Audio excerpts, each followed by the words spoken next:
বলেন জিহাদ অর্থ কি? এই আল্লাহ সান্নিধ্য, এক একজন এক একটা করতেছেন। আমরা জিহাদ বলতে নিজের মতো করে বুঝছি, সমস্যা হলো আমাদের এই জায়গায়। জিহাদ বলতে আমরা নবীর মানহাজে জিহাদ বুঝতে হবে, সাহাবীদের মানহাজে জিহাদ বুঝতে হবে। নবী কি বুঝেছিলেন, সাহাবীদেরকে কি শিখেছিলেন, সাহাবীরা কি করেছিলেন, ওই মানদণ্ডে জিহাদ বুঝতে হবে। আপনার নিজের মানদণ্ডে না সাহাবীদের মানদণ্ডে? বলেন। প্রত্যেকটা ওয়ার্ডের দুই ধরনের অর্থ হয়। কয় ধরনের? দুই ধরনের। এক নাম্বার আবিধানিক অর্থ, দুই নাম্বার পারিভাষিক অর্থ। একটা ওয়ার্ডে কয় ধরনের অর্থ হয় ভাই? দুই ধরনের। এক নাম্বার কি? আবিধানিক অর্থ, দুই নম্বর পারিভাষিক অর্থ, শরীয় অর্থ। আবিধানিক অর্থ প্রাধান্য পায় না, শরীয় অর্থ প্রাধান্য পায়। শরীয় অর্থ যদি আপনি আমল করেন, আবিধানিক অর্থ সহ আমলে চলে আসবে। আর শরীয় অর্থ বাদ দিয়ে যদি আবিধানিক অর্থ আমল করেন, তাহলে আপনি বিপদগ্রস্ত হবেন। যেমন সম, সম অর্থ কি? বিরত থাকা, আবিধানিক অর্থ। আর পারিভাষিক অর্থে কি বলছে? সকাল থেকে সন্ধ্যা পর্যন্ত খানা ফিনা, স্ত্রী সমাজ থেকে বিরত থাকার নাম হলো সম। ক্লিয়ার না ভাই? যেমন সলাৎ, সলাৎ অর্থ কি? আবিধানিক অর্থ দোয়া, ঠিক আছে। পারিভাষিক অর্থ কি? তাকবীর তালিমা থেকে শুরু করে সালাম ফিরানো পর্যন্ত যতগুলো কর্ম আছে সবগুলো মিলিয়ে নাম কি? সলাৎ। এখন আপনি যদি বলেন যে না আমি দোয়া, সলাৎ অর্থ দোয়াই নিব, পারিভাষিক অর্থে নিব না, তাহলে আপনার জীবনে সলাৎ আদায় হবে না। ওই মাঝখানে ওই বারান্দায় বসে বসে শুধু দোয়া করবেন আর বললেন যে আমি সলাৎ আদায় করে ফেলছি, জীবনে কি হবে ভাই? যেমন রোজার ক্ষেত্রে বিরত থাকার কথা বলা হয়েছে ব্যাপকভাবে শাব্দিক অর্থে। আর আপনি যদি পারিভাষিকতা বাদ দিয়ে নিজের মন মতো করে বিরত থাকেন, জীবনও রোজা হবে না। এই জন্য এইভাবে প্রত্যেকটি শব্দ শরীয়তের পারিভাষিক সংজ্ঞার উপর বিধান রচনা করা হয়, ঠিক আছে না ভাই? তাহলে জিহাদের ক্ষেত্রেও দুই ধরনের অর্থ আছে। কয় ধরনের ভাই? দুই ধরনের। এক ধরনের অর্থ হলো আবিধানিক, আরেক ধরনের অর্থ হলো পারিভাষিক, ঠিক আছে। জিহাদের পারিভাষিক অর্থ গ্রহণযোগ্য, আবিধানিক অর্থ গ্রহণযোগ্য ন। আবিধানিক অর্থ হলো আকাসরু বিকাশ জিম হুয়া লুগাতু মুশাক্কাতান। আবিধানিক অর্থ হলো কষ্ট করা, কষ্ট করা, ঠিক আছে, চেষ্টা করা, প্রাণান্ত করে চেষ্টা করা, আবিধানিক অর্থ, ঠিক আছে। এটা কি? আবিধানিক অর্থ।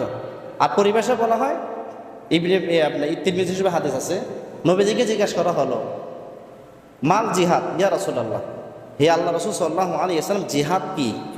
যেহেতু জিহাদ নিয়ে একটা ধূম্র জাল সৃষ্টি হয়েছে আমাদের সমাজে, এক একজনে এক একভাবে ব্যাখ্যা দেয়। জিহাদের কথা বলে কেউ বলে নফস জিহাদ, জিহাদের কথা বলে কেউ বলে মাদ্রাসা পড়া জিহাদ, জিহাদের কথা বলে কেউ বলে তবলিগে যাবে 3 ছেলে, এটা জিহাদ। জিহাদের কথা বলে কেউ বলে তবলিগে উমুমি কাজ কোনো, সেটাও জিহাদ। জিহাদের কথা বলে নানানভাবে আছে না ভাই? এখন আমরা কোথায় যাবো? আমরা বিপদে আছি। সেই জন্য মনে হয় আল্লাহ রসুল সাল্লাহ আসলামের সাহাবী এই কোশ্চেনটা করলেন যে মাল জিহাদ ইয়া রাসূলুল্লাহ, হে আল্লাহ রসুল জিহাদ কি? আমি আপনাদেরকে শিখতে চাই, আপনি আমাকে শিখাই দেন, অবগত করে দেন। আমি জানি না, যে সমাজ এখন প্রশ্নবিদ্ধ, নানান জনের নানানভাবে ব্যাখ্যা দেয়, আমি কোনটা নেব? বিপদে আছি।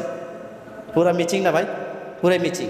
নবীজি বললেন আন তুকাতিলাল কুফারা ইদা লাকিতাহুম, বলেন আন তুকাতিলাল কুফারা ইদা লাকিতাহুম, কাফেরদের বিরুদ্ধে সরাসরি লড়াই করার নাম কি ভাই? জিহাদ। ক্লিয়ার? এরপর আবার জিজ্ঞাসা করা হলো ফাআইয়ুল জিহাদে আফজাল ইয়া রাসূল, উত্তম জিহাদ কি? আপনাকে জিজ্ঞাসা করলে উত্তম জিহাদ কি, আপনি বলতে যে মুরগির রান খাবা, নফসে জিহাদ বড় জিহাদ। মুরগির রান খাবেন আর শুধু নফসে জিহাদ করবেন, এটা কি হবে ভাই? উত্তর এটা দিতেন।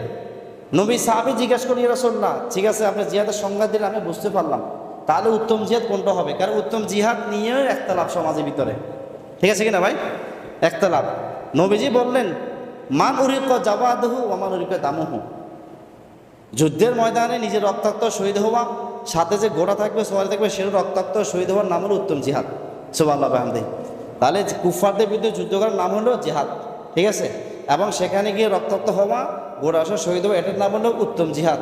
তাহলে নবীজি উত্তম জিহাদ এটা দিয়েছেন, জিহাদের সংজ্ঞা এটা দিয়েছেন। আপনি কোনটা বুঝেন? আপনি জানেন, আপনি আল্লাহ জানেন, আমরা জানি না।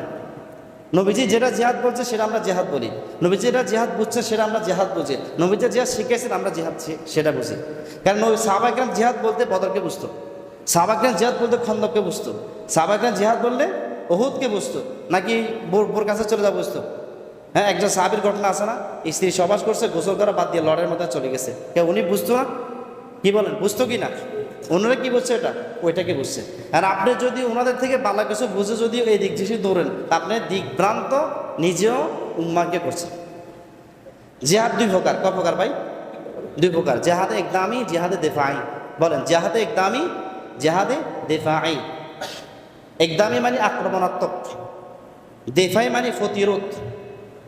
ভাই বলেন জেহাদ কয় প্রকার? দুই প্রকার। জেহাদে ইকদামি, জেহাদে দেফাই। জেহাদে ইকদামি মানে আক্রমণাত্মক। বদরের যুদ্ধ আক্রমণাত্মক না প্রতিরোধমূলক? বলে কি এটা? এটা আক্রমণাত্মক। জেহাদে ইকদামি এটা আমি বলি নাই, নসুল বাড়িতে পাবেন কথাগুলো, সেখানে আছে। ইমাম ইবনে তাইমিয়া ডাইরেক্ট বলছেন যে এই যুদ্ধটা জিহাদে ইকদামি। জিহাদে ইকদামের সঙ্গে মাত্র দুইটা, আর বেশিরভাগ হলো কি দেফাই, প্রতিরোধমূলক। তাহলে আপনি যদি জিহাদে ইকদামিকে অস্বীকার করেন তাহলে আপনার বিপদ আছে। ঠিক আছে? যেমন কোরআনে বলা আছে উকতুল মুশরিকিনা হাইসু ওয়াজাদতুমুহুম, তোমরা কাফেরদের হত্যা করো যেখানে পাবে সেখানে। ঠিক আছে? উৎপেতে বসে থাকো। ঠিক আছে? কাতিলুহুম হাত্তা লা তাকুনা ফিতনা, ফিতনা নির্মূল হওয়া পর্যন্ত যুদ্ধ চালিয়ে যাও। তার মানে জিহাদে ইকদামি। ঠিক আছে? দিফাই মানে প্রতিরোধ, নির্যাতিত হওয়ার পরে যুদ্ধ করা। জিহাদে ইকদামি এটা রাষ্ট্রের সাথে সম্পর্ক আছে। কাফেরদেরকে বিরুদ্ধে সন্তুষ্ট করার জন্য, ভয়ভীতি দেখানোর জন্য, মুসলমান বিরুদ্ধে যেন কোনো ষড়যন্ত্র না করে তাদেরকে হুমকি দামকিতে রাখার জন্য আজ মূলত এটা করা হয়। ঠিক আছে? ইকদামি মানে দেফাই মানে প্রতিরোধ, আক্রান্ত হলে পরে প্রতিরোধ করতে হয়। কথা বুঝছেন না ভাই? হ্যাঁ। এবং জেহাদের সমতুল্য কোনো আমল আর নাই। বুখারীর হাদিস, নবীজিকে জিজ্ঞাসা করা হলো মা ইয়া দিল জেহাদ, ইয়া রাসূলুল্লাহ জেহাদের সমপরিমাণ কোনো আমল আছে নাকি? নবীজি বললেন, এই কোশ্চেন 3 বার করা হয়েছে। হ্যাঁ, কয়বার করছে ভাই? 3 বার। নবীজি বললেন সম্ভব না। সাহাবী যখন বারবার বলেন, তারপর নবীজি বললেন যে মাসালুল মুজাহিদি ফি সাবিলিল্লাহ সাইমিল কাইমি, যে একজন মানুষ, আমি সহজে বলি, একজন মানুষ জেহাদের ময়দানে গেছে, আরেকজন মানুষ বাড়িতে রয়েছে। ঠিক আছে?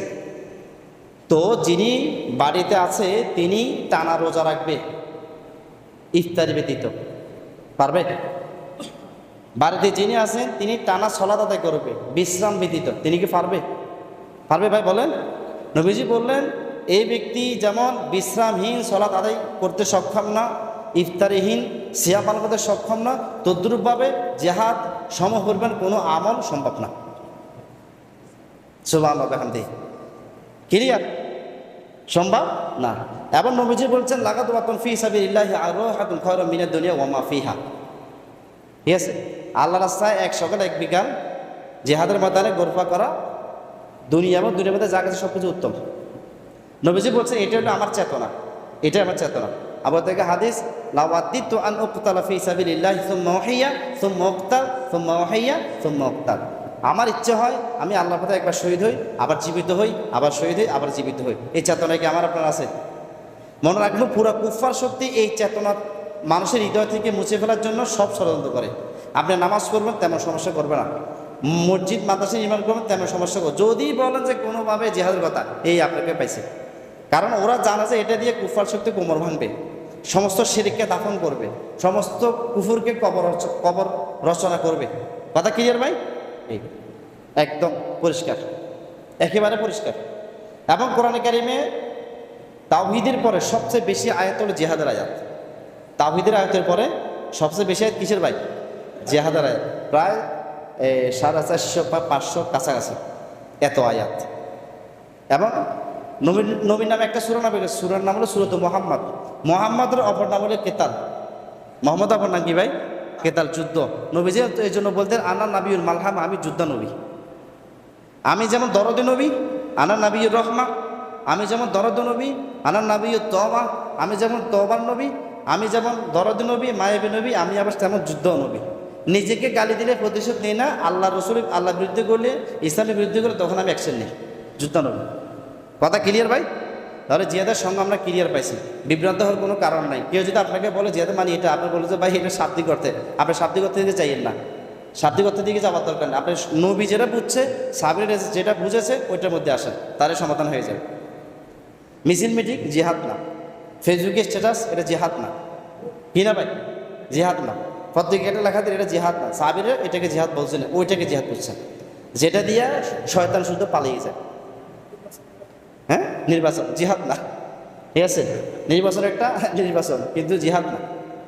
কথা বুঝছেন? জিহাদ হলো সাবিরে যা বলছে তাই। আল্লাহ রাস্তায় সাধারণ অর্থ হলো যুদ্ধের ময়দান, এক কথা শেষ। সাধারণ অর্থ, শাখাগত কোনো কিছু নেই, সাধারণ অর্থ একমাত্র জিহাদের ময়দান। এরপরে কোনো জায়গা থাকলে এটা হলো পার্সোনাল, সেটা কি পার্সোনাল। হ্যাঁ, সাবিরা জিহাদ বুঝতে, ফি সাবিলে বুঝতে সাধারণভাবে ওইটাকে বুঝতো, তাবিল করি এদিক সেদিক ধরতেন না।